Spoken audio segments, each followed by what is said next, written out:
Hey everybody, how you doing? Got my coffee this morning. It's a good day today.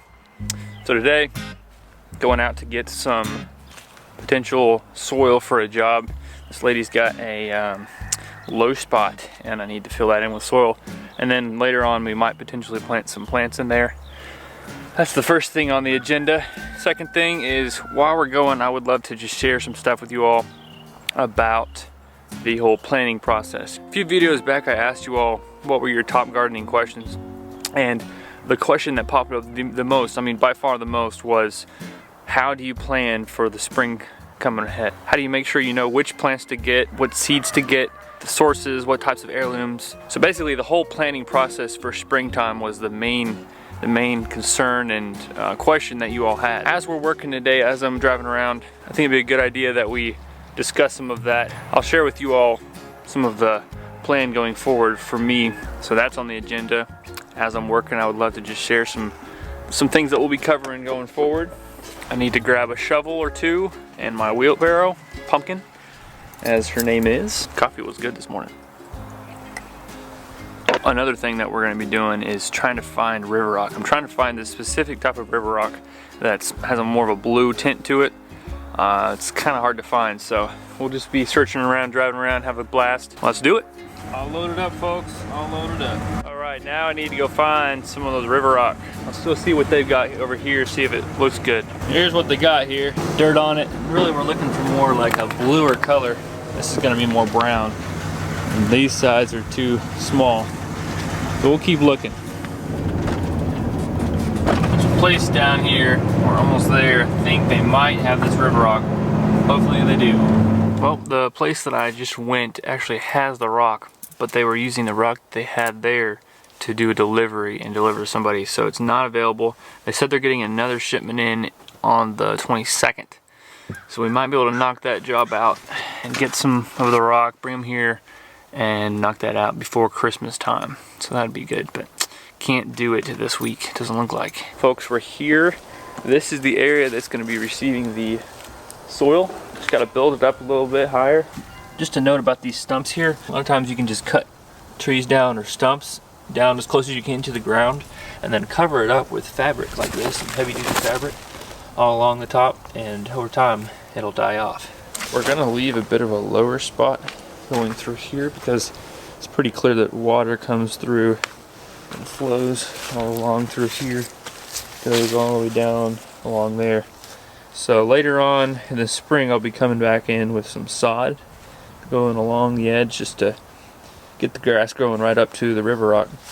This is the job that we'll be doing next week with the river rock. I'm coming in, this is not work I've done, this is somebody else did this work and didn't quite finish it. I'm coming in, going to be finishing his work. So the fabric is down. We have this border of fieldstone and then the river rock will go in the middle. I'm going to actually extend the edge by one rock width, so it'll come about along here, and that will mean we need a little less river rock, and I think it's going to look better to have a more of a substantial border. We'll also be trimming these bushes. They all need a nice little haircut. So yeah, let's start with the soil.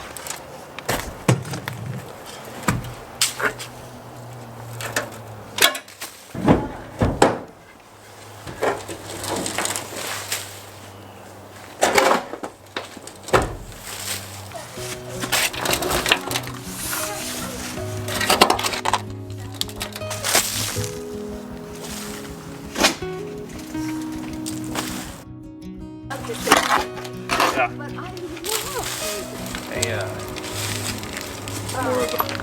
What would you prefer? Well, so you said an evergreen or a flowering what? Or like azaleas, they drop most of their leaves. Right. The soil we're adding is pretty good stuff. It's more of a compost actually. It's got all kinds of plant debris in there, tree clippings and leaf litter. Got a bunch of sand and topsoil mixed all together. Pretty good stuff. But mostly it's just adding a nice organic carbon to the soil. This existing soil that was already here is full of gravel. And it's really not terrible stuff, but it's still pretty not so nutrient dense. But adding this in is gonna bring in some more nutrients that the plants are just gonna need, big time need. Plus, it'll keep the water from setting up right here. And instead of sitting here, it'll flow along the side, going down the hill. While I'm here, let me share with you all I'm gonna take a break real quick from the soil spreading, and let's talk about going forward what my plans are for this upcoming springtime. So my company's name is Gardenguy Edible Landscaping and Design.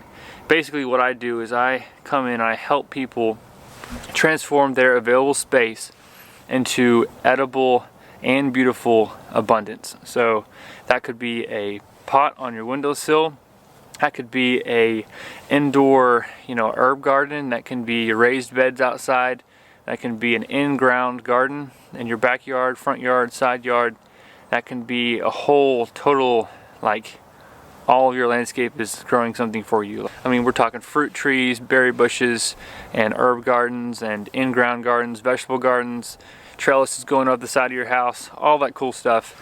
I love coming into different various situations and helping folks discover the hidden gems that are there already on their landscape or around their house. Whatever space you've got, I love helping you guys discover, whoa, I can grow this food from this little spot. A lot of times we don't have much space, like we don't really have much available space, but if we use what we have, I think we'd be amazed by the food that we can grow from around our houses and even inside of our houses. So that's my heart. I mean, that's my job. Here in Knoxville, I go out and I do edible landscapes for people. I install these things, I design them, and this is gonna be the first spring.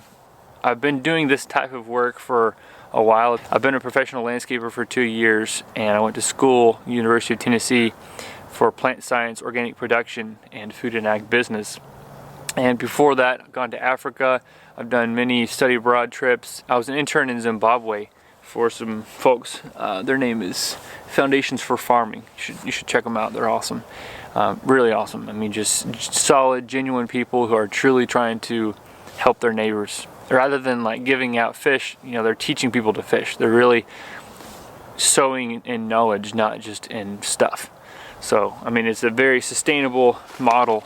But basically, bottom line is, I love learning how to steward land and create spaces that are beautiful and fruitful. I mean, even just spreading the soil is fun for me because I know I'm bringing in some awesome material that is going to make these plants that we plant here later. Part of my business this spring is going to be the edible installs. Each of those places is going to be like a story. So I'll, carry my camera around and you guys can jump in on those adventures and see the transformation of different types of landscapes. Also, I will be going and visiting other farms, other edible landscapers, people around the United States, and learning from them, interviewing them, sharing their stories. And so that will be another aspect of the Gardenguy channel, is getting to see what other people have done and are doing currently. And last but not least is going to be the transformation of my own house. You guys have seen the backyard garden, the no-till garden. That's going great. Next project is going to be the front yard edible landscape design. Going to be putting that design in. First I'm going to design it. Haven't quite finished the design, actually haven't even started. So I need to start on the design work for my front yard. I'm really wanting to actually turn the whole space into an edible landscape. So that means there's zero grass, it's just all growing something. That is still in the works. I want to make sure it looks beautiful and is sustainable. I don't want to just be like, oh yeah, everything in my front yard is going to become, edible. I want it to also be beautiful. So that is the key factor in planning. Anytime you guys are trying to think about your space, think beauty and think fruitfulness. Think, okay, how can I make my space look awesome? I mean, because you're going to live there. You want to be able to walk outside on your back porch, look around, and it just feels like Eden. It feels like home. It feels special and safe. Also, I think it's super fun to grow food from your own land. I mean, the joy of going out and, plucking a apple from your own tree, it crunches in your mouth, this burst of flavors because it's so fresh. Homegrown is always the best. Tomatoes, going out and plucking your own tomato and cutting it up, put a little salt and pepper on there. So good. Oh my goodness. I mean, I'm telling y'all, the joy of growing your own food is there's nothing like it. So in the planting process, always think about beauty and fruitfulness. These are my plans going forward, those three main aspects. We really have three main categories of stories that we'll be telling in the future episodes of Gardenguy.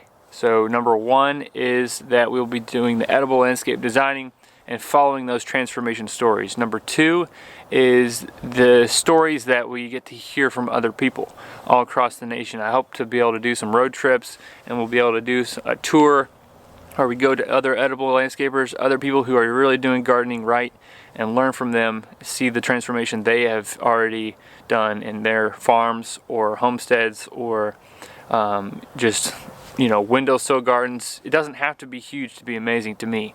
It can be a small transformation, but in my eyes that is big, because you have to start somewhere, and a lot of us only have windowsills or like a patio. Last but not least is the transformation of my own home, and that's going to probably be one of the first things, because I want to get that in the works before I get all these other projects that come up in the spring. All that being said, I need to get back to work, get this stuff done. But y'all, just so you know the trajectory of Gardenguy, and oh man, I'm so excited about all this stuff. It's going to be awesome. Just a heads up, folks, I'm going to be starting a Patreon, because I absolutely love creating these videos, but financially sometimes it can be kind of tough to keep going, and it's not really quite off the ground yet. My goal is to continue to improve, always be improving my game, you know, doing these videos with higher and higher quality. And in order to do that, I'm going to need some better equipment. The camera I'm using right now is like a hand-me-down from my brother that he's letting me borrow, and it's really not super good quality. So my goal is that I want to continue improving 1% every day. That's what Mr. Justin Rhodes told me when I was down there with them. He always told me, just 1% every day, Benjamin. Just always improve 1% every day and be very consistent. So what I'm trying to do is be consistent by doing a video every day. We're almost to 50 days, I believe. So that's exciting. So consistency is key, but also improving is key. So for me to be able to do that, I need to get better equipment. And for y'all to be able to pitch in whatever you can, whatever you want to, that would be huge. For me to get these videos out and to continue helping, serving people, equipping folks to transform their available space, that's my goal, and can't do this without you guys. I wouldn't be doing it without you. If nobody was watching out there, I'd be like, I'm not gonna make these videos, you know? I'm just gonna tell the people around me who are listening. But since you guys are part of this community and are key members of this Gardenguy journey story, I'll be updating you about that more later on. But just a little heads up, I'll be making a Patreon. Folks, this lady just came and gave me hot chocolate and a little chewy bar. She's the sweetest thing ever. Sometimes I'm like, how in the world did I get these people to work for? I mean, I work for the kindest, awesomest folks. Man, so blessed. Whew, that is hot and very, very good. Hot chocolate all the way. Very blessed. Let's keep on shoveling.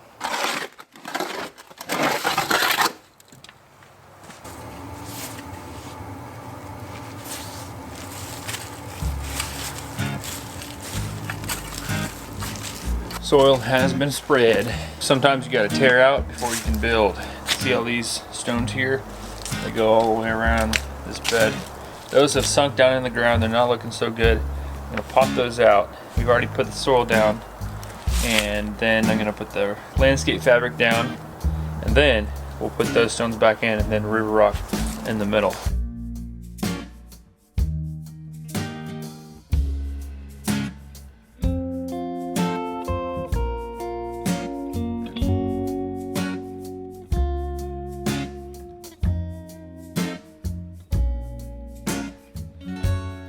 Y'all, it got dark on me. It got dark real quick, and man, it was cold.